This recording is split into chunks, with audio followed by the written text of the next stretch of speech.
My sister stole my deceased baby's name. So I exposed her affair at the shower.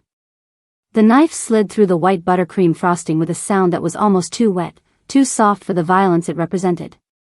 I stood there, clutching my glass of sparkling cider so hard I thought the stem might snap between my fingers, watching the blade disappear into the cake. The garden was silent, save for the chirping of crickets and the heavy, humid breath of a Sunday afternoon in late January. 50 people, our parents, her friends, my husband, were leaning in, phones raised, recording the moment my sister, Emily, revealed the name of the child she was carrying. She smiled. It was that dazzling, practiced smile she used when she wanted something, the one that showed off her veneers and hid the rot underneath. She twisted her wrist, leveraging a slice of cake onto the silver server, and pulled it away. The inside of the cake was pink. That was expected. It was a girl. But it wasn't the color that made the air leave my lungs. It was the name written in elegant, raspberry-colored piping gel on the inside of the slice, now displayed on the platter for the crowd to see. Violet. My knees buckled. I actually stumbled back, my heel catching in the soft grass, and my husband, Dave, had to grab my elbow to keep me upright. Violet. That was the name etched onto a small, gray stone in the cemetery 3 miles away. That was the name I had whispered into the silence of a hospital room 2 years ago as I held a body that was too small, too cold, and entirely too still. That was my daughter's name. The crowd cooed. "Ah, and how beautiful," rippled through the backyard. They didn't know.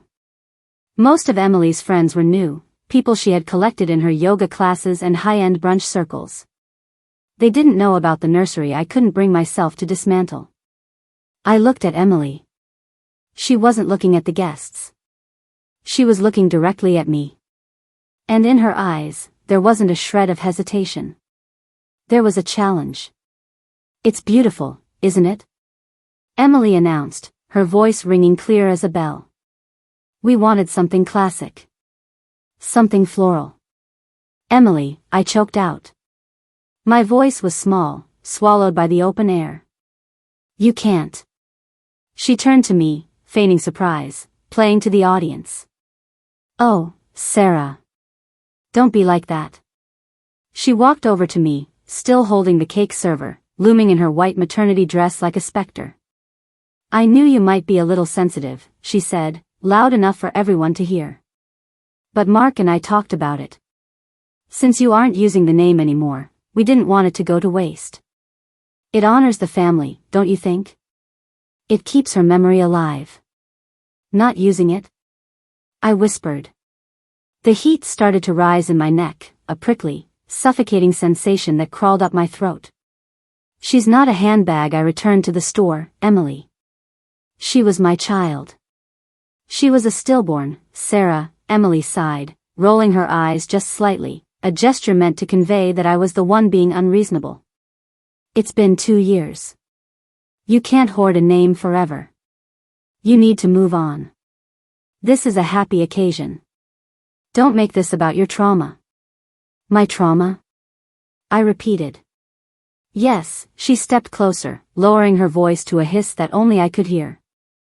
"Stop being selfish. You failed to have a baby. I succeeded. Let me have my moment.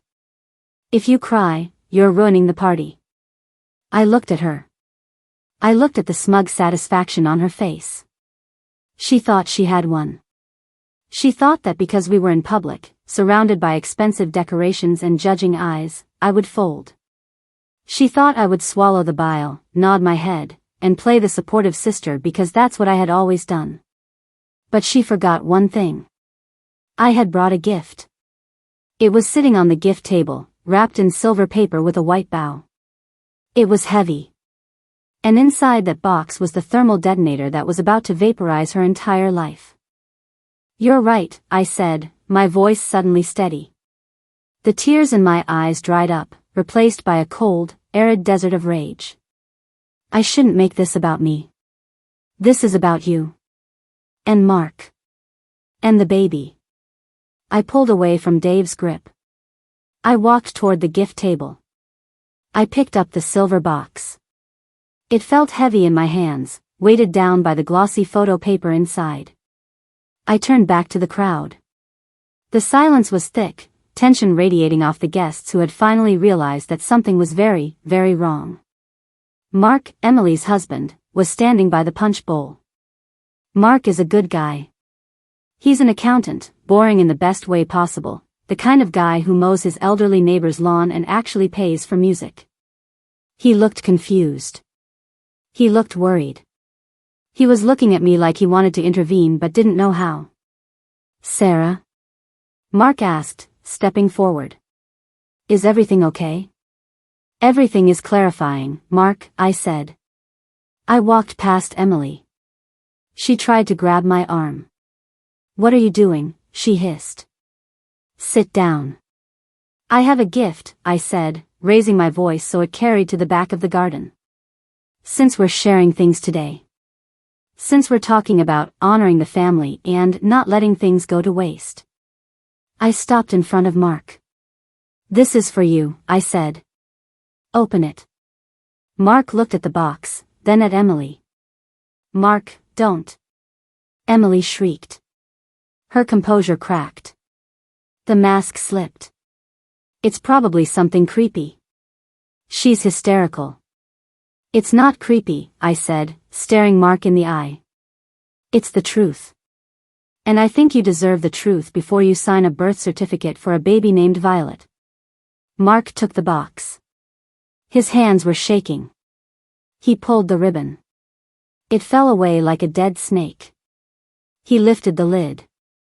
Inside, resting on a bed of white tissue paper, was a stack of screenshots printed on high-quality cardstock. I had organized them chronologically.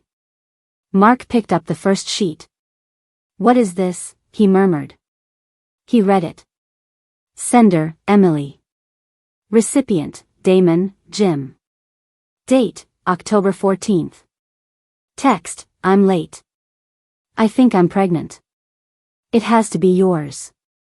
Mark and I haven't slept together in 2 months." Mark's face went pale. A sickly, grayish white that made his freckles stand out like bruises.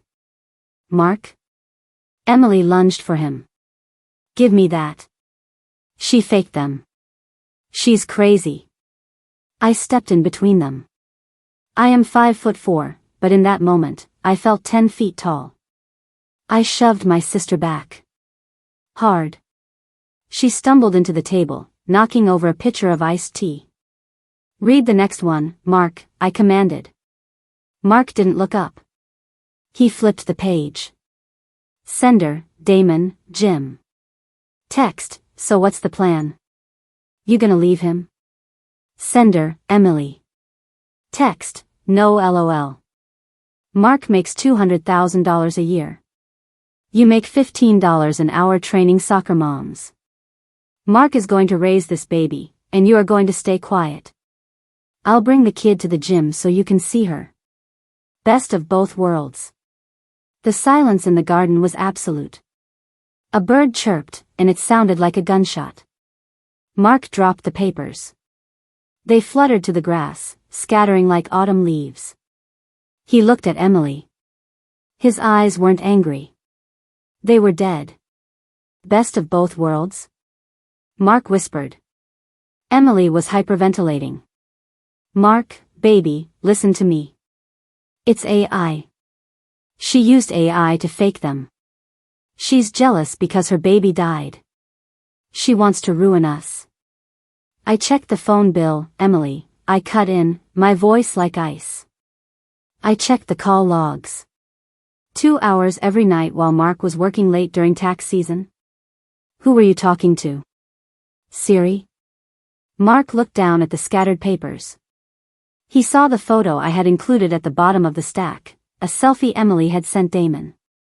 She was in our parents' bathroom, wearing lingerie Mark had bought her, holding her growing belly. Caption, "Can't wait for you to meet her." Mark let out a sound I will never forget. It was a guttural roar, a sound of pure animalistic pain. He turned to the table. The cake, the beautiful, 5-tier cake with Violet written inside, was sitting there. Mark grabbed the silver platter. Mark! Emily screamed. He didn't throw it at her. He didn't throw it at me. He threw it straight down onto the patio pavers. Smash! The cake exploded. Chunks of sponge, pink frosting, and raspberry filling flew everywhere, splattering the guests' expensive shoes. The name Violet was obliterated, turned into a pile of pink sludge. Get out, Mark said. His voice was shaking so hard the words vibrated. Mark, please. Emily sobbed, reaching for him. Get out. Mark screamed, pointing at the gate. Get out of my house. Get out of my life. Emily looked around the yard. 50 pairs of eyes were staring at her. Her mother-in-law looked like she was about to faint. Her best friends were recording on their phones. She looked at me. The hatred in her eyes was toxic. You BTCH, she spat at me. You jealous, barren BTCH. You killed my family. You killed it yourself, I said. I just performed the autopsy. She ran. She grabbed her purse and ran out the side gate, stumbling in her wedges, wailing like a banshee. The party dissolved instantly. It was chaos. People were grabbing their bags, whispering, rushing to their cars to avoid the fallout. I stood there amidst the ruin. I looked at the smashed cake. I looked at Mark, who had collapsed into a chair, his head in his hands, sobbing uncontrollably. My mom walked up to me. She looked shell-shocked. Sarah, she whispered. Why? Why here? Why today? Because she stole Violet, I said, looking at the pink smear on the ground. She wanted to use my daughter's name to hide her lie. She wanted to wrap her affair in the memory of my dead child. I couldn't let her pollute that name. But, the baby, Mom stammered. The baby is innocent. The baby is, I agreed. But the mother isn't. And Mark deserved to know before he signed the birth certificate. I walked over to Mark. I put a hand on his shoulder. He flinched, then looked up at me. I'm sorry, I said. I really am. Did you know? He asked, his voice cracking. Before today? I found out 3 days ago, I said. I wanted to tell you privately. But then she did the name reveal. And I realized she has no conscience. She needed to be stopped publicly. She needed to be burned down so she couldn't spin a lie about this later. Mark nodded slowly. He looked at the grass where the texts lay. Thank you, he whispered. I left the party. I walked to my car, my hands finally starting to shake as the adrenaline crashed. I sat in the driver's seat and just breathed. That was yesterday. Today, my phone hasn't stopped buzzing. Emily is staying at our parents' house. She's been posting on Facebook non-stop, vague booking about betrayal and evil sisters, and how stress harms the baby. She's trying to spin the narrative that I'm a psychotic woman who hallucinated an affair because of my grief. But the screenshots are out there. Mark sent them to his lawyer this morning. He filed for divorce at 9 a.m. He's also suing for the money he spent on the IVF treatments they did last year, treatments that obviously didn't work, since the timeline matches her sessions with Damon. And Damon? The personal trainer? Mark went to the gym this morning. He didn't fight him. He just walked into the manager's office, handed over the texts where Damon discussed training clients at his apartment, against company policy, and sleeping with married women. Damon was fired by noon. I went to the cemetery this afternoon. It was quiet. The snow was starting to melt, revealing the gray stone. Violet. Beloved daughter. I touched the cold stone. You're safe now, I whispered. Nobody is going to take your name. Not like that. My mom called me an hour ago. She's furious. She says I nuked the family. She says I should have kept the peace. She says that even if the baby isn't Mark's, it's still her grandchild, and I've ensured that child will be born into a war zone. She dug the grave, Mom, I told her. I just pushed her in. You enjoyed it, Mom accused me. I saw your face, Sarah. You enjoyed hurting her. I paused. I looked at the empty space in my living room where a crib used to be. I didn't enjoy it, I said. But I didn't hate it either. Justice feels cold, Mom. But it's necessary. Emily is now blowing up my phone with texts from a burner number since I blocked her main one. Emily, I hope you're happy. Mark kicked me off the insurance. I have a prenatal appointment tomorrow and I can't pay for it. You are hurting my baby. Me, ask Damon to pay for it. I hear he has a lot of free time now. I blocked that number too. I'm sitting here with a glass of wine, real wine, not cider, watching the sun go down. I feel light. I feel like a weight I've been carrying for 2 years has been lifted. My sister tried to steal the one thing I had left of my daughter. She tried to repurpose my grief into an accessory for her lie. She thought I was broken. She thought I was weak. She forgot that when something breaks, the edges become sharp. So, tell me. Am I the monster for destroying my sister's life in front of 50 people, or did I just give her the gender reveal she truly deserved? If you have made it this far and want to see more videos like this, then kindly subscribe and turn on notifications so you may never miss another story like this.